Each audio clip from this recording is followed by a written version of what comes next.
Hi, welcome to Archiversity online classes.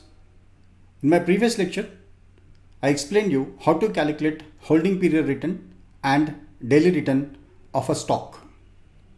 In a daily return series, we observed that on one particular day, the return on a stock is a positive, and on the other day, the return on the stock is a negative, and there is a randomness. That means sometimes it is a positive for a continuous time period, then there is a negative for a continuous time period. Now, how is it you are going to visualize that one? So in this lecture, I am going to show you how to calculate the daily returns once again, and then plot the daily returns on a chart to understand the return patterns. That means how actually the returns of a particular stock move. This will give you a basic insight on what is the maximum return that you can gain from a stock, and how frequently the stock is a positive and how frequently the stock is a negative, and whether it is there is a trend in a return series or there is a randomness. To understand this pattern, you need to plot return series on a chart. Now I'll show you that. Here are the daily close price of a HPCL stock beginning from 25th March 2020 to 25th September 2020. This is a 6 months daily close price data. Now on this data, first we'll calculate the daily return. So to get your daily return, this equals to current price or today's price minus previous price or previous day's close price upon previous price times 100. This is another way of expressing the return equation. In a previous lecture, I shown you that sell price minus purchase price upon purchase price times 100. The same we can say that in case of a daily returns, we call this as a current price minus previous price upon previous price into 100. Just the change in the vocabulary only. Remaining things are the same. Now press enter key. You got a daily return for one day. Now place your cursor onto the right side bottom corner. Then you can see that the plus icon transformed to a thin black plus icon. Double click on this and your returns has been calculated for the whole time period. To understand the price pattern, we'll plot the daily return series on a chart. First we format the daily return series. So here is a number, then up to 3 decimal points, or as this is a percentage, we can take up to 2 decimal points. So here are your returns, and these are in a percentages, not in a decimal points.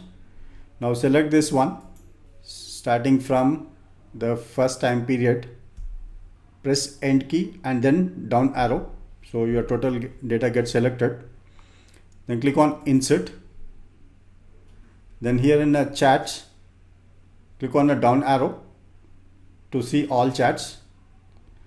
Then click on all charts. Instead of drawing a line chart, you need to draw the return series on column charts.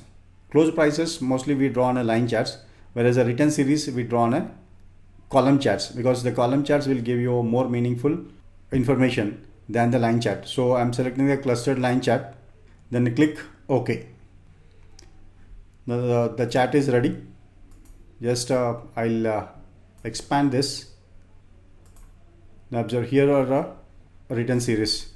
So on the first day it is a negative, second day negative, third day there is a positive, then negative. Positives are on above 0 and negatives are below 0.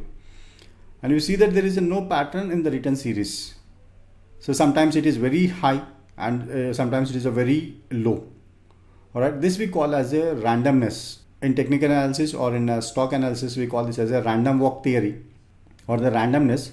In other terms, we can also call this as a volatility in the stock prices. That means there are swings. Sometimes it is up and sometimes it is a down. So your bar chart will give you a clear indication that in a stock markets, it is not always you are going to gain the money. You need to be ready to lose the money also. So here you can see that sometimes very high here and drastic low price also here. This chart gives you an indication that stock returns are not uniform. They are random. Now how is that you are going to quantify this randomness? In the sense, here we are seeing that the volatility, there is a prices are up and down, and the return is also not uniform. How is it we are going to quantify this? In the sense, on an average, what is our return and on an average what is the risk or uncertainty.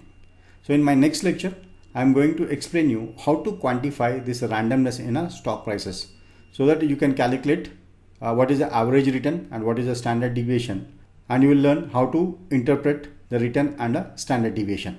Thank you for watching the lecture. Be prepared for the next lecture.